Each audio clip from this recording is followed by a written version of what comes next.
El eco de mis pasos resonaba en el pasillo de mármol mientras me dirigía hacia la habitación donde mi padre agonizaba.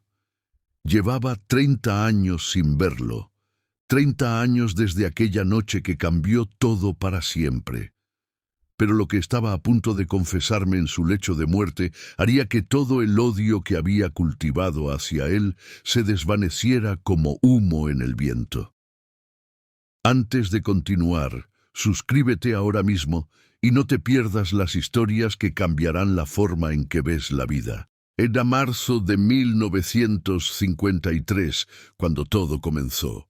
Yo tenía 25 años y trabajaba en el banco de don Aurelio Mendoza, el hombre más respetado del pueblo. Mi padre, Esteban Herrera, era el administrador de las tierras de la familia Mendoza desde hacía más de 20 años.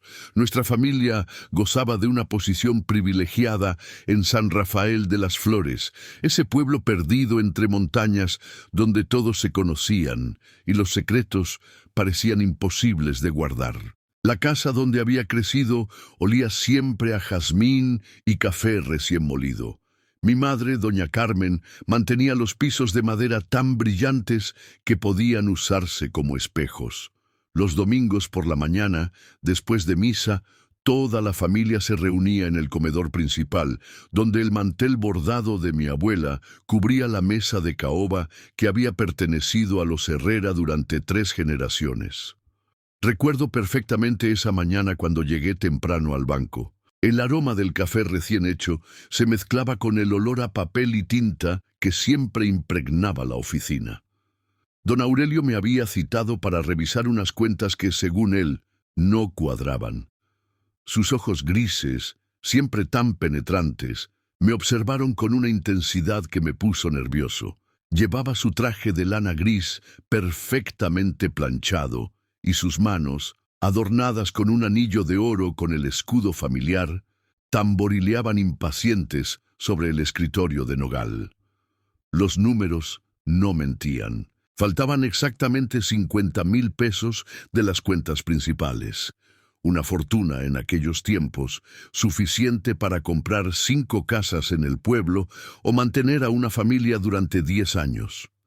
Don Aurelio deslizó los libros contables hacia mí con manos temblorosas. Su voz, normalmente firme y autoritaria, sonaba quebrada cuando me explicó que las irregularidades comenzaron hace 6 meses.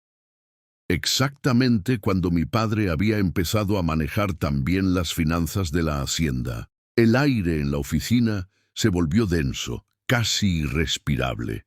Los rayos de sol que entraban por las ventanas de cristal emplomado creaban patrones de luz y sombra sobre los documentos esparcidos. Don Aurelio se levantó de su silla de cuero y caminó hacia la ventana, contemplando la plaza principal donde los vendedores ambulantes comenzaban a montar sus puestos. El sonido lejano de las campanas de la iglesia marcaba las 8 de la mañana. Sentí como si me hubieran golpeado en el estómago. Mi padre, el hombre que me había enseñado sobre honor e integridad, el que me decía que un Herrera jamás faltaba a su palabra, estaba siendo señalado como ladrón. Pero había algo más en los ojos de don Aurelio, algo que no era solo decepción, era miedo, un miedo profundo que trataba de ocultar detrás de su máscara de autoridad. Don Aurelio me contó entonces detalles que no había mencionado antes. Las discrepancias no eran recientes, sino que se remontaban a varios meses atrás. Pequeñas cantidades al principio, tan sutiles que podrían haber pasado desapercibidas. Pero alguien había estado muy cuidadoso, muy meticuloso en sus movimientos. Los retiros siempre se hacían en días específicos, cuando don Aurelio viajaba a la capital para sus negocios.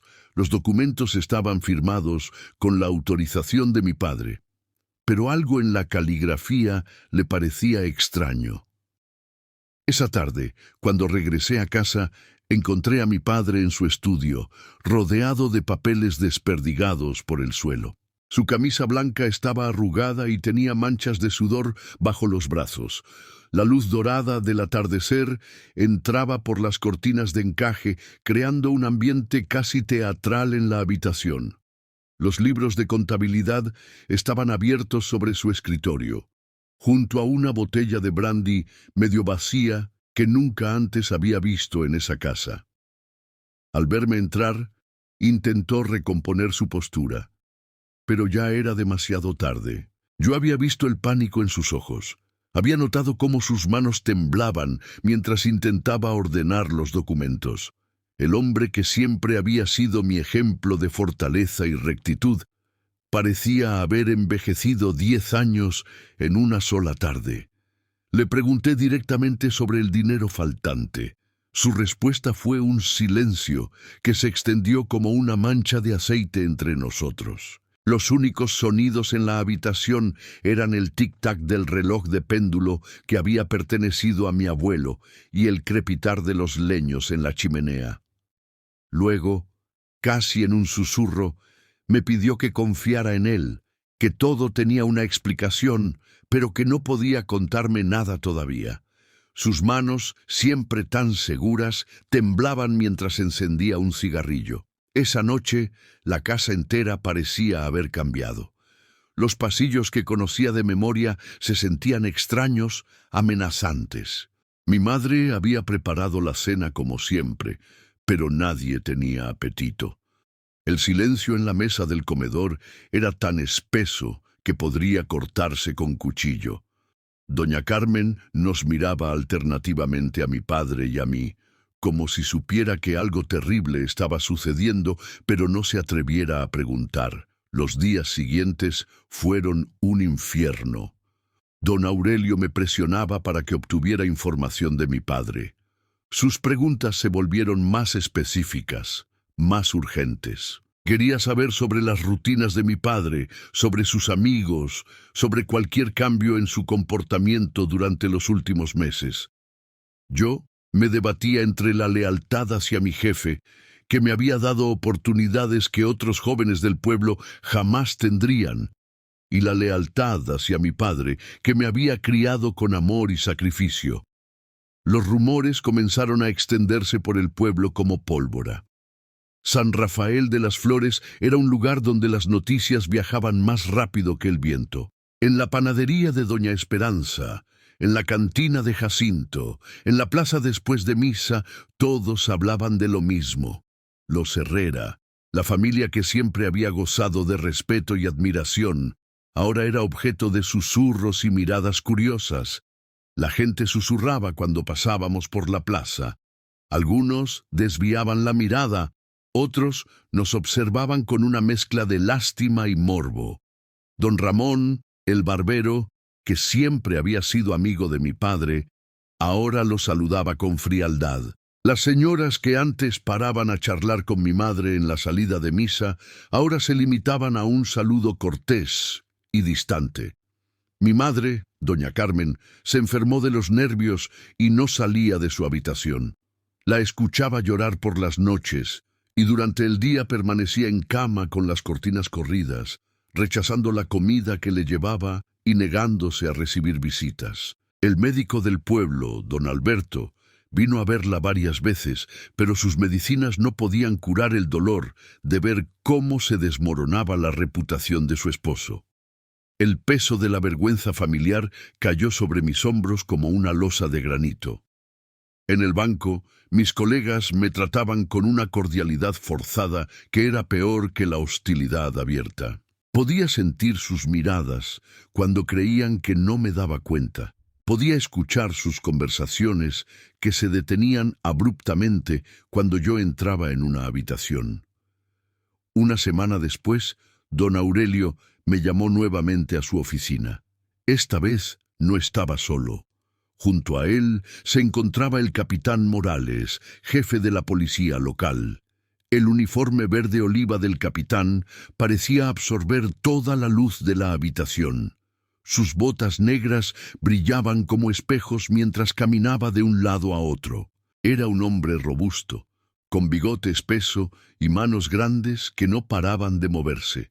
como si estuviera ansioso por entrar en acción. El capitán Morales tenía fama de ser justo, pero implacable. Durante los últimos 10 años, había mantenido el orden en el pueblo con mano firme, pero siempre dentro de la ley. Su presencia en la oficina de don Aurelio significaba que el asunto había trascendido el ámbito civil y ahora era una cuestión criminal. Don Aurelio me explicó que habían decidido dar a mi padre una oportunidad. Si devolvía el dinero en 72 horas, no presentarían cargos. De lo contrario, sería arrestado y juzgado públicamente. La propuesta venía con una condición adicional. Yo debía convencer a mi padre de confesar y devolver lo robado. Era una oferta generosa, considerando las circunstancias, pero también era un ultimátum. El capitán Morales se acercó a mí con pasos medidos. Su voz era grave, autoritaria, cuando me explicó las consecuencias legales del robo. En aquellos tiempos, el hurto de esa magnitud podía significar años de cárcel, la pérdida de todos los bienes familiares y el exilio permanente del pueblo. Pero lo que más me impresionó fue la tristeza en sus ojos cuando me dijo que había conocido a mi padre desde niños y que lamentaba profundamente tener que estar involucrado en este asunto. Regresé a casa con el corazón destrozado. El camino desde el banco hasta nuestra casa nunca me había parecido tan largo. Cada paso resonaba en las piedras del empedrado como martillazos en mi conciencia. Los árboles de jacaranda que bordeaban la calle principal estaban en flor, y sus pétalos violetas caían como lágrimas sobre el suelo. Encontré a mi padre sentado en el patio, contemplando el atardecer que teñía de naranja las montañas. Estaba en su silla favorita, una mecedora de mimbre que había tejido mi abuela años atrás. En sus manos sostenía una fotografía que no pude ver claramente, pero por la forma delicada en que la tocaba, supe que era algo muy valioso para él. Cuando le transmití el ultimátum, su rostro se endureció como piedra. No hubo sorpresa en su expresión, como si hubiera estado esperando este momento durante mucho tiempo.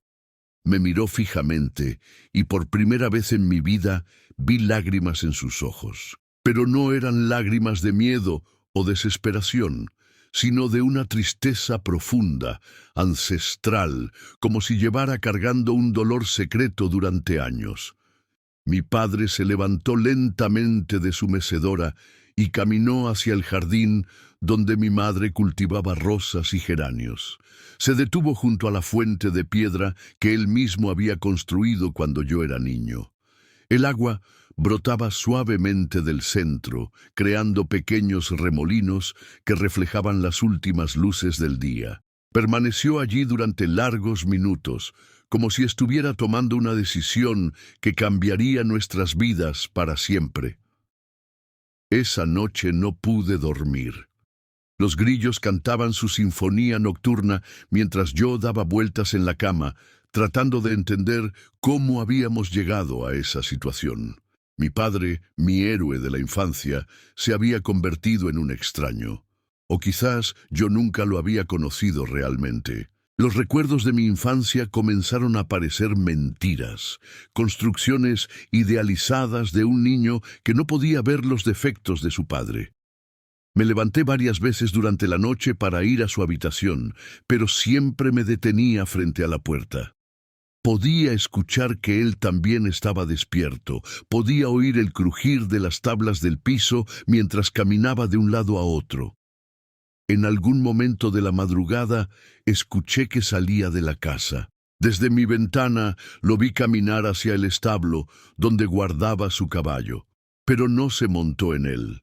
Simplemente se quedó allí, acariciando el cuello del animal, como si estuviera despidiéndose. Al día siguiente, mi padre no estaba en casa cuando desperté. Mi madre me dijo que había salido muy temprano sin decir a dónde iba.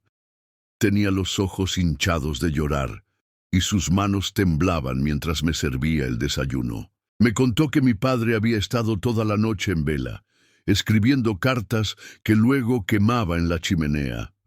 Había sacado algunos objetos de valor de la casa: el reloj de oro de mi abuelo, unos aretes de perlas que habían sido de mi bisabuela, algunos documentos que guardaba en su caja fuerte personal.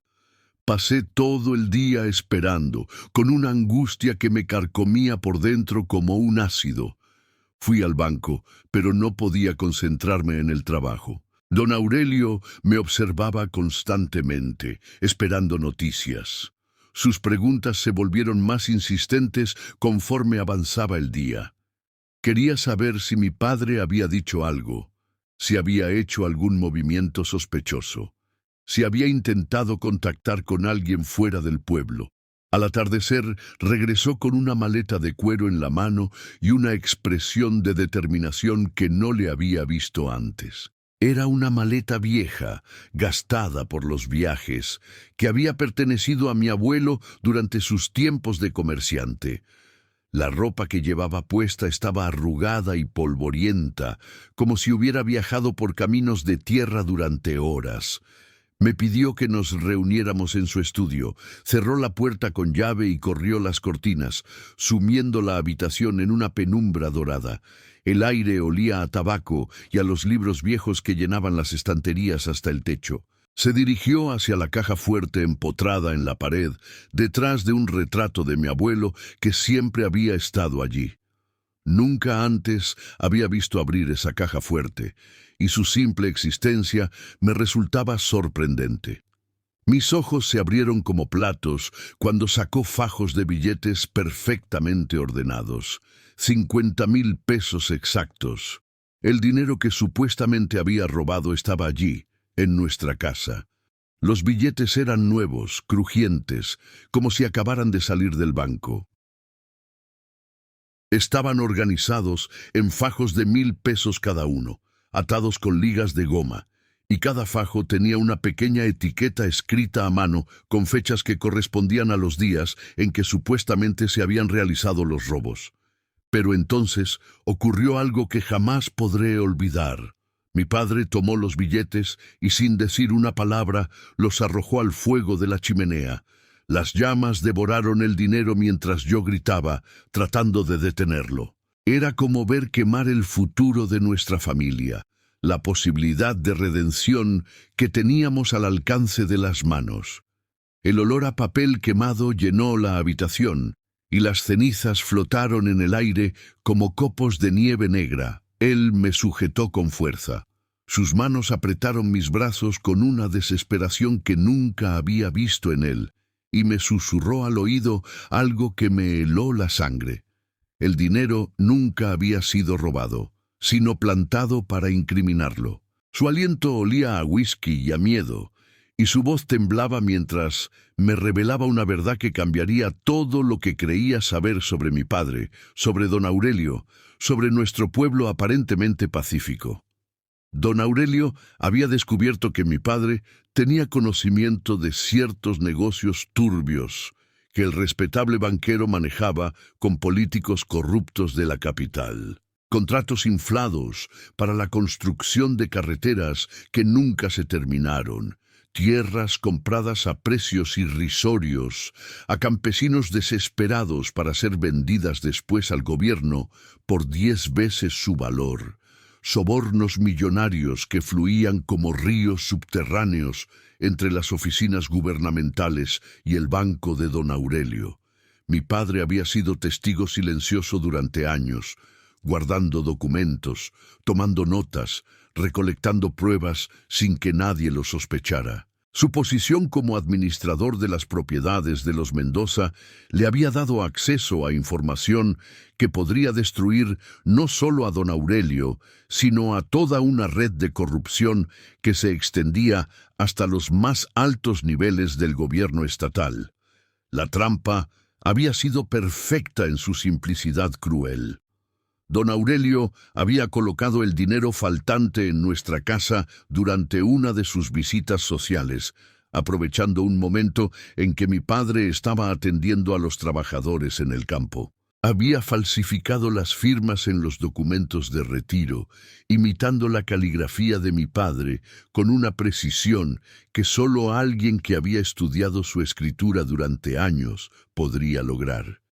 Era la palabra de un respetado banquero, pilar de la comunidad, benefactor de viudas y huérfanos, contra la de un simple administrador que ahora tenía el dinero robado escondido en su propia casa. El plan era destruir la credibilidad de mi padre antes de que pudiera hablar, convertirlo en un ladrón confeso, cuyo testimonio no tendría valor alguno ante un tribunal. Pero mi padre había decidido no defenderse. En lugar de luchar contra las acusaciones, prefirió cargar con la culpa para proteger a nuestra familia. Don Aurelio había sido muy claro en sus amenazas. Si mi padre hablaba sobre los negocios turbios, no solo se aseguraría de que fuera encarcelado por robo, sino que también destruiría mi carrera profesional y la reputación de nuestra familia durante generaciones. La amenaza había sido específica y detallada.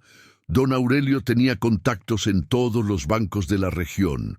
Podía asegurarse de que yo nunca conseguiría trabajo en ninguna institución financiera del país. Tenía influencia con comerciantes y terratenientes. Podía hacer que nuestra familia fuera marginada de toda actividad económica importante. Mi futuro, el futuro de mis futuros hijos, estaba en sus manos. Esa noche, mientras las cenizas del dinero quemado aún humeaban en la chimenea, mi padre me contó toda la verdad. Su voz era apenas un susurro en la penumbra de la habitación, pero cada palabra se grabó en mi memoria con fuego. Durante años había recolectado pruebas de la corrupción de don Aurelio, documentos que guardaba en una caja de seguridad en la capital. Había planeado entregarlas a las autoridades federales, pero la trampa se había adelantado a sus planes. Me mostró copias de algunos documentos que había logrado ocultar antes de que registraran la casa. Contratos falsos, que mostraban precios inflados para trabajos que nunca se realizaron. Recibos adulterados que documentaban pagos a funcionarios fantasma, correspondencia comprometedora entre don Aurelio y políticos de alto nivel, donde se discutían abiertamente las comisiones por contratos gubernamentales. Había fotografías tomadas en secreto de reuniones clandestinas en la hacienda de los Mendoza, donde hombres trajeados de la capital llegaban en automóviles lujosos para discutir negocios que jamás aparecerían en los libros oficiales. Había grabaciones de conversaciones telefónicas que mi padre había logrado interceptar usando equipos rudimentarios pero efectivos. Don Aurelio no era el benefactor del pueblo que todos creían, sino un criminal sofisticado que había construido su fortuna sobre el sufrimiento de los más pobres. Las tierras que había comprado a campesinos desesperados durante las malas cosechas fueron vendidas después al gobierno estatal como parte de un programa de desarrollo agrícola que existía solo en el papel. Los campesinos que vendieron sus propiedades por centavos nunca recibieron las promesas de trabajo que don Aurelio les había hecho. Había más. El banco había prestado dinero a tasas usurarias a pequeños comerciantes, sabiendo que no podrían pagar, para después quedarse con sus propiedades. Había financiado campañas políticas de candidatos que después le devolvían el favor con contratos millonarios. Había lavado dinero procedente de actividades ilícitas en otros estados, usando el banco como fachada para operaciones que se extendían por todo el país. Mi padre me pidió que huyéramos juntos esa misma noche. Tenía contactos en México, antiguos compañeros de la universidad que ahora ocupaban posiciones importantes en el gobierno federal. Ellos podrían protegernos mientras se investigaba toda la red de corrupción. Tenía suficiente dinero ahorrado para mantenernos durante meses y conocía rutas seguras para salir del país si fuera necesario. Pero yo estaba cegado por la rabia y la confusión. No podía procesar que el hombre al que había admirado durante años, don Aurelio, fuera capaz de tal vileza. Tampoco podía aceptar que mi padre hubiera guardado silencio durante tanto tiempo, permitiendo que la corrupción continuara mientras él recolectaba pruebas como un espía silencioso. Me parecía cobardía, traición hacia todos los que habían sufrido mientras él observaba desde las sombras.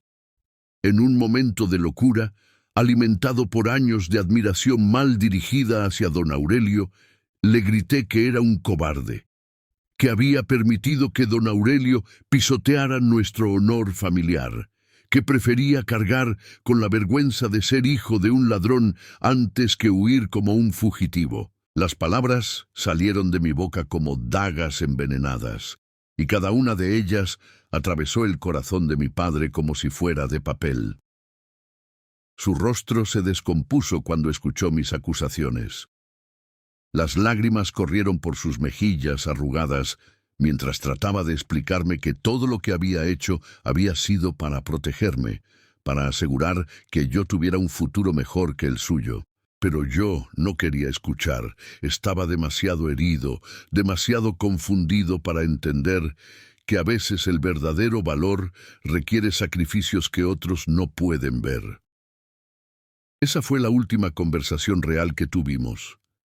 A la mañana siguiente, mi padre se entregó voluntariamente a las autoridades, confesó el robo que nunca había cometido y fue sentenciado a 5 años de prisión. Don Aurelio, magnánimo en su victoria, intercedió para que la sentencia fuera reducida a 3 años, pero con la condición de que mi padre jamás regresara al pueblo después de cumplir su condena. El juicio fue un espectáculo que dividió al pueblo. Algunos defendían a mi padre, recordando sus años de servicio honesto, pero la evidencia parecía abrumadora. El dinero había sido encontrado en su poder, los documentos llevaban su firma y él mismo había confesado su culpa. Don Aurelio testificó con lágrimas en los ojos sobre la traición de un hombre en quien había confiado como a un hermano. Nunca más volví a verlo después de ese día. Ni siquiera fui a visitarlo a la cárcel. Mi orgullo herido y mi lealtad mal dirigida hacia don Aurelio me cegaron completamente. Creía que estaba haciendo lo correcto al mantener mi posición en el banco, al rechazar a un padre que consideraba débil y deshonroso. Don Aurelio me consoló, me dijo que entendía mi posición, que no todos los hijos podían cargar con los pecados de sus padres. Los años pasaron como un río lento pero implacable. Me convertí en el brazo derecho de don Aurelio. Heredé su confianza y parte de sus negocios. Aprendí a manejar las cuentas que él prefería mantener discretas, a hacer preguntas que no comprometieran a nadie, a mantener silencio sobre transacciones que no aparecían en los libros oficiales. Creía que estaba siendo iniciado en los misterios del mundo financiero, cuando en realidad me estaba convirtiendo en cómplice de sus crímenes. Me casé con su sobrina, Elena, una mujer hermosa pero fría como el mármol. Era rubia, de ojos azules, educada en un convento de monjas francesas y hablaba 3 idiomas con fluidez. Don Aurelio había orquestado nuestro matrimonio como una manera de asegurar mi lealtad absoluta. Elena nunca me amó realmente, y yo tampoco a ella, pero nuestra unión fue conveniente para ambas familias. Tuvimos 2 hijos que crecieron sin conocer a su abuelo paterno, Carlos y Miguel, nombres que Elena había elegido por su sonoridad europea. Crecieron en una casa grande, con sirvientes, educación privada y todas las comodidades que el dinero podía comprar. Pero nunca les hablé de mi padre. Nunca les conté las historias que él me había contado a mí sobre nuestros antepasados, sobre el honor de los Herrera. Construí una reputación sólida en el pueblo, aunque siempre hubo quienes susurraban sobre mi apellido. Me convertí en benefactor de obras de caridad, financié la construcción de una escuela, doné dinero para reparar la iglesia. Era mi manera de lavar la mancha que creía que mi padre había dejado en nuestro nombre, sin saber que en realidad estaba manchándolo aún más con dinero robado. Don Aurelio murió en 1978, llevándose sus secretos a la tumba. O eso creí yo hasta hace 3 días, cuando recibí la llamada que cambiaría todo. Mi padre estaba muriendo en un hospital de Ciudad de México y había pedido verme por última vez. La llamada llegó a través de un padre franciscano que había estado visitando a los enfermos terminales en el hospital. Mi padre le había dado mi nombre y el número del banco pidiendo que me localizara. El viaje hacia la capital fue el más largo de mi vida. En el autobús, mientras observaba el paisaje pasar por la ventanilla, no podía dejar de pensar en todos esos años perdidos. Había construido mi vida sobre una mentira, creyendo que estaba vengando el honor familiar, cuando en realidad había traicionado al único hombre que verdaderamente lo había defendido. El hospital era un edificio gris y deprimente en una zona pobre de la ciudad. Los pasillos olían a desinfectante y muerte, y los enfermos llenaban camillas colocadas contra las paredes. Mi padre estaba en una sala común, compartiendo el espacio con 5 hombres más. Cuando lo vi, mi corazón se detuvo. Tenía 82 años, pero parecía de 100. Al llegar al hospital, encontré a mi padre convertido en una sombra del hombre que recordaba. Su rostro estaba marcado por la edad y el sufrimiento, pero sus ojos conservaban esa chispa de dignidad que siempre lo había caracterizado. Sus manos, una vez fuertes y seguras, ahora eran piel y hueso, pero cuando me vio entrar, una sonrisa débil iluminó su rostro demacrado. Las enfermeras me dijeron que había estado esperando mi llegada durante semanas. Había rechazado los analgésicos más fuertes porque quería estar consciente cuando yo llegara. Había pedido papel y lápiz y había estado escribiendo constantemente, preparando todo lo que quería decirme en el poco tiempo que le quedaba. Sus primeras palabras fueron para pedirme perdón por no haber sido más valiente, por no haber luchado, por haber permitido que la mentira destrozara nuestra familia. Su voz era apenas un susurro, pero cada palabra llegaba a mi corazón como un martillazo. Yo quise interrumpirlo, decirle que el que debía pedir perdón era yo, pero él alzó una mano temblorosa para silenciarme. Entonces me contó el resto de la historia, la parte que yo desconocía. Después de salir de la cárcel, no había huido a México como yo creía. Se había quedado en el país, trabajando como obrero en diferentes ciudades, cargando bultos en los mercados, limpiando pisos en oficinas, haciendo cualquier trabajo que pudiera conseguir sin referencias ni recomendaciones. Durante todos esos años había enviado dinero anónimamente a mi madre hasta el día de su muerte. Pequeñas cantidades que llegaban por correo sin remitente, suficientes para que ella pudiera mantener la casa y tener algo de dignidad en sus últimos años. Cuando mi madre murió, hace 10 años, él había estado en el funeral, observando desde lejos, sin atreverse a acercarse por miedo a causarme más dolor. Nunca se volvió a casar, nunca construyó una nueva familia. Había vivido todos esos años en cuartos de renta, comiendo en fondas baratas, vistiendo ropa de segunda mano, esperando el día en que yo comprendiera la verdad. Había seguido mi vida desde la distancia, sabía que me había casado, que tenía hijos, que había prosperado en los negocios, y se alegraba por mí, a pesar de todo. Pero había algo más. Algo que me reveló en sus últimas horas de vida. Durante todos esos años de exilio, había continuado su investigación sobre don Aurelio. Había reunido más pruebas, testimonios de campesinos despojados, documentos que demostraban la magnitud de la corrupción. Y había estado esperando el momento perfecto para actuar.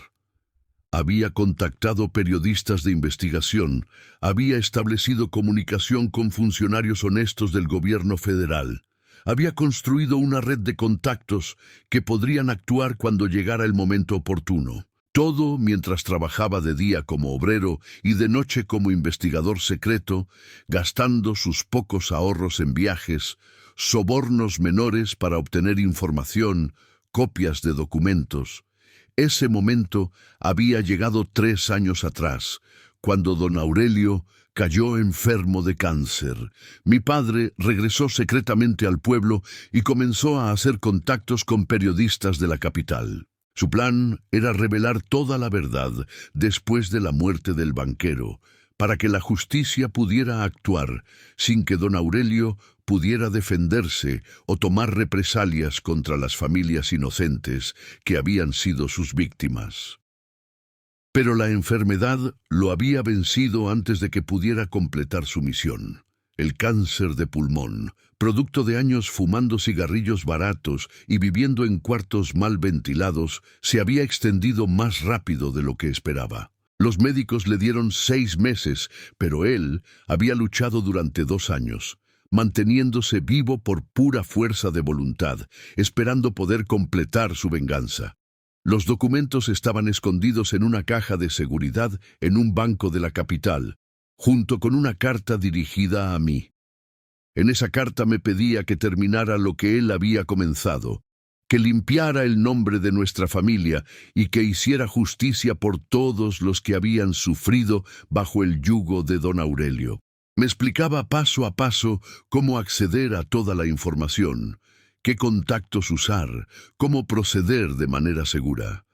Las lágrimas corrían por mi rostro mientras mi padre me entregaba la llave de la caja de seguridad.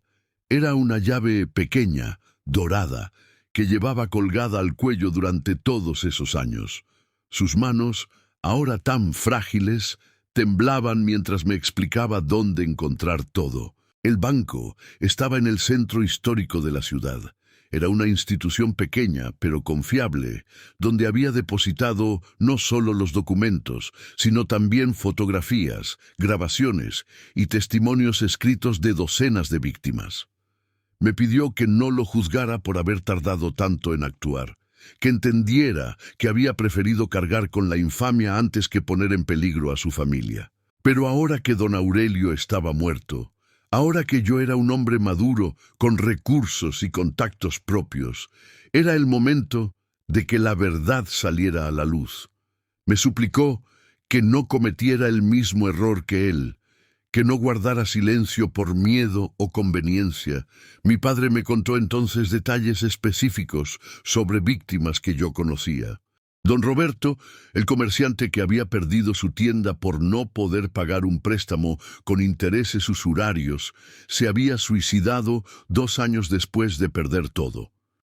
Mi padre tenía documentos que probaban que don Aurelio había manipulado las tasas de interés específicamente para apoderarse de esa propiedad, que estaba ubicada en una esquina muy valiosa de la plaza principal. La familia Moreno, campesinos que habían vendido sus tierras durante la sequía de 1960, nunca recibió el trabajo prometido en la supuesta fábrica de conservas que don Aurelio iba a construir. Los hijos de esa familia habían tenido que emigrar a Estados Unidos, separándose para siempre de sus padres ancianos. Mi padre tenía las cartas donde don Aurelio prometía empleo estable y vivienda digna, promesas que nunca tuvo intención de cumplir. Había documentado casos de corrupción que se extendían durante décadas. El hospital del pueblo, construido con fondos del gobierno estatal, había costado oficialmente 3 veces su precio real. La diferencia había ido a parar a los bolsillos de don Aurelio y sus socios políticos. Mi padre tenía las facturas reales de los materiales y la mano de obra que mostraban el verdadero costo de la construcción. La escuela que yo mismo había ayudado a financiar años después estaba construida en terrenos que don Aurelio había robado a una comunidad indígena usando documentos falsificados. Los verdaderos dueños habían intentado reclamar sus tierras durante años, pero nunca pudieron competir contra los abogados de don Aurelio. Mi padre tenía los títulos originales que demostraban que esas tierras habían pertenecido a la misma familia durante más de 200 años. Mi padre murió esa madrugada mientras yo sostenía su mano. El amanecer entraba tímidamente por las ventanas del hospital, cuando su respiración se volvió más laboriosa. Sus últimas palabras fueron para decirme que me amaba, que estaba orgulloso del hombre en que me había convertido, a pesar de todo. Me pidió que le prometiera que haría justicia, que no permitiría que su sacrificio hubiera sido en vano. Murió en paz, sabiendo que finalmente había podido contarme la verdad. Sus ojos se cerraron mientras una sonrisa casi imperceptible se dibujaba en sus labios. Había cargado con el peso de la injusticia durante 30 años, pero en sus últimos momentos había logrado traspasar esa responsabilidad a alguien que podría actuar donde él no había podido. Regresé al pueblo convertido en otro hombre.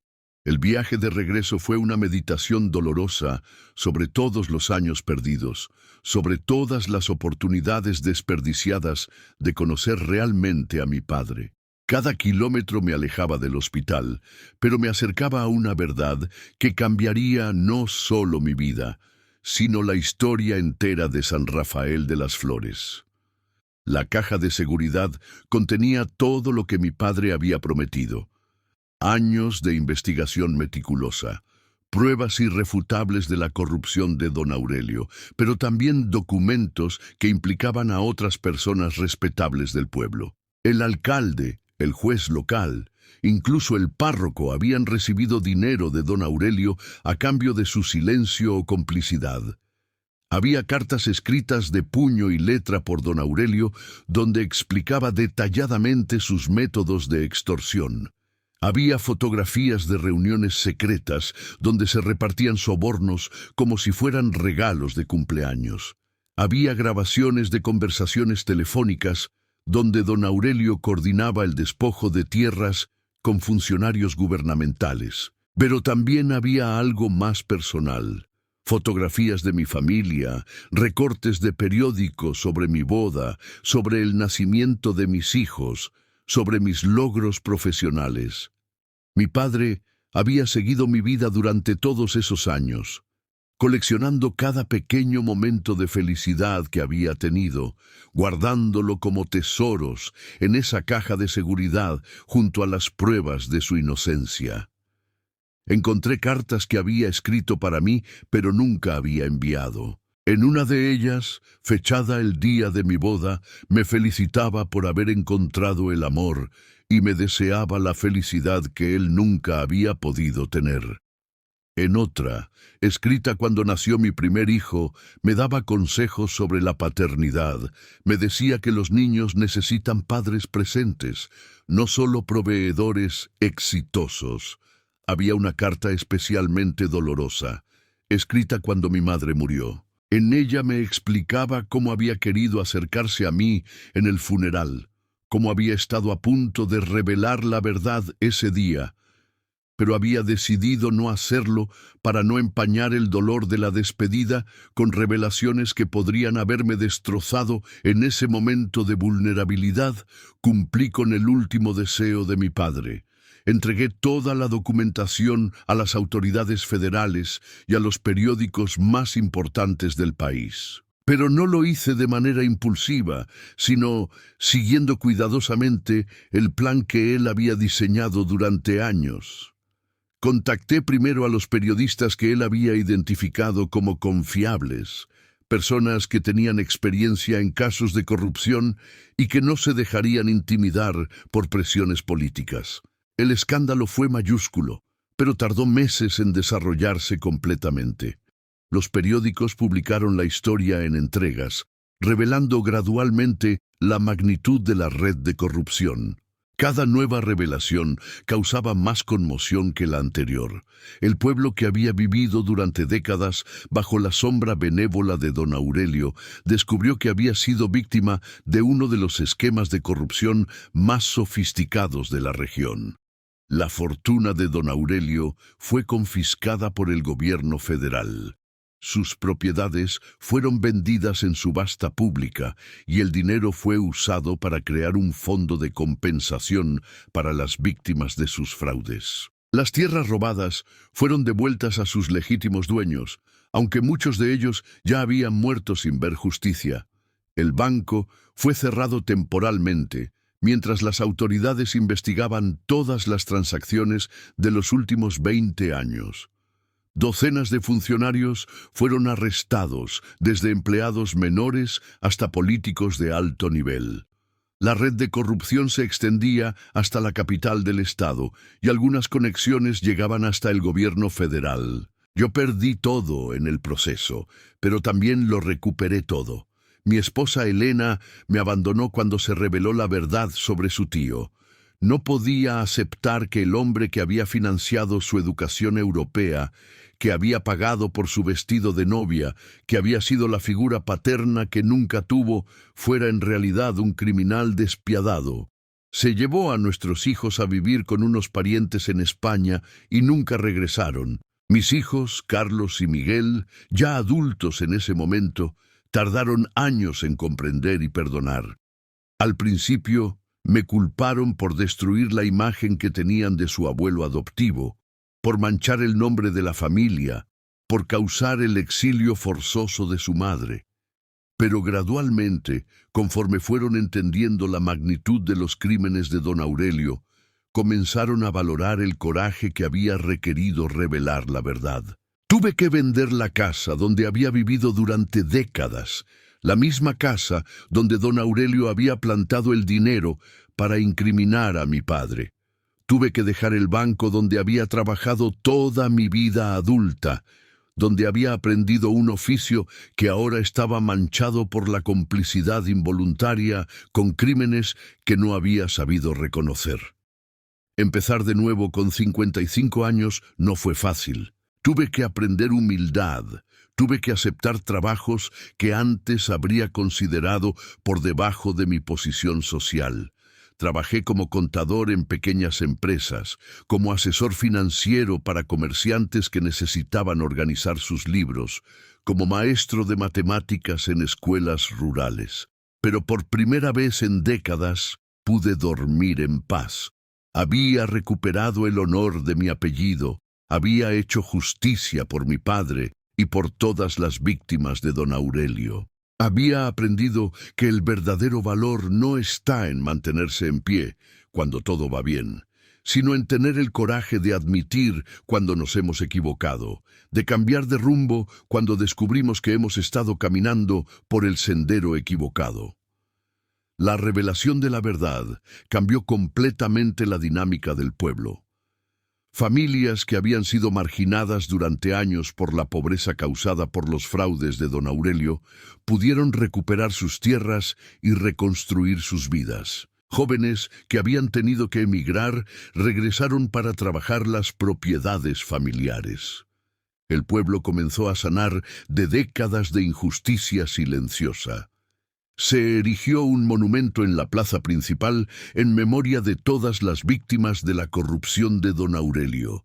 En la placa de bronce figuraba el nombre de mi padre, Esteban Herrera, reconocido como el hombre que había tenido el valor de investigar la verdad y preservar las pruebas que eventualmente harían posible la justicia. Fue rehabilitado póstumamente, reconocido como un héroe que había sacrificado su reputación y su libertad para proteger a su familia mientras preparaba el camino para la justicia futura. Años después, mis hijos regresaron de España. Carlos se había convertido en abogado especializado en derechos humanos, inspirado por la historia de su abuelo. Miguel había estudiado periodismo de investigación, decidido a continuar la búsqueda de la verdad que había caracterizado a los Herrera. Ambos habían comprendido que el verdadero honor familiar no reside en mantener apariencias, sino en defender la justicia sin importar el costo personal. Elena nunca regresó, pero comenzó a enviar cartas años después. Al principio eran mensajes breves, casi formales, preguntando por mi salud y mis circunstancias. Gradualmente se volvieron más personales, más reflexivas. Me contó que había pasado años en terapia, tratando de procesar la revelación de que había vivido toda su vida financiada por dinero robado. Me pidió perdón por haberme abandonado en el momento más difícil, cuando más necesitaba apoyo familiar. Nunca nos reconciliamos completamente, pero desarrollamos una amistad epistolar que duró hasta su muerte hace 5 años. En sus últimas cartas me confesó que siempre había sabido que algo estaba mal en los negocios de su tío, que había preferido no hacer preguntas incómodas porque la comodidad económica era más importante que la tranquilidad de conciencia. Era su manera de pedirme perdón, de reconocer que yo había hecho lo correcto al sacrificar nuestra vida cómoda por la verdad. Ahora, mientras termino de escribir esta historia en la misma mesa donde mi padre me reveló la verdad aquella noche lejana, comprendo que el amor verdadero a veces requiere sacrificios que solo se entienden con el paso del tiempo. Mi padre no fue un cobarde ni un ladrón. Fue un héroe silencioso que prefirió cargar con la culpa antes que ver sufrir a los suyos, pero que también tuvo la sabiduría de preparar el camino para que la justicia eventualmente triunfara. El perdón llegó demasiado tarde para pedírselo en vida, pero llegó, y con él la comprensión de que los verdaderos enemigos no siempre son quienes parecen serlo, y que los verdaderos amigos a veces se sacrifican en silencio, esperando pacientemente el día en que la verdad finalmente salga a la luz. La historia de mi padre me enseñó que el honor no se defiende manteniendo apariencias o evitando conflictos, sino enfrentando la verdad sin importar cuán dolorosa sea. Me enseñó que a veces la justicia requiere tiempo, paciencia y la disposición de sacrificar la comodidad presente por un futuro más justo. Cada noche, antes de dormir, pienso en mi padre y en todos esos años que perdimos. Pero ya no siento dolor, sino gratitud. Gratitud por haber tenido la oportunidad de conocer la verdad, de hacer justicia, de continuar el legado de honor que él había comenzado. Y gratitud por haber aprendido, aunque tarde, que el verdadero amor paternal a veces se expresa no con palabras dulces, sino con sacrificios silenciosos que solo se comprenden cuando ya es demasiado tarde para dar las gracias.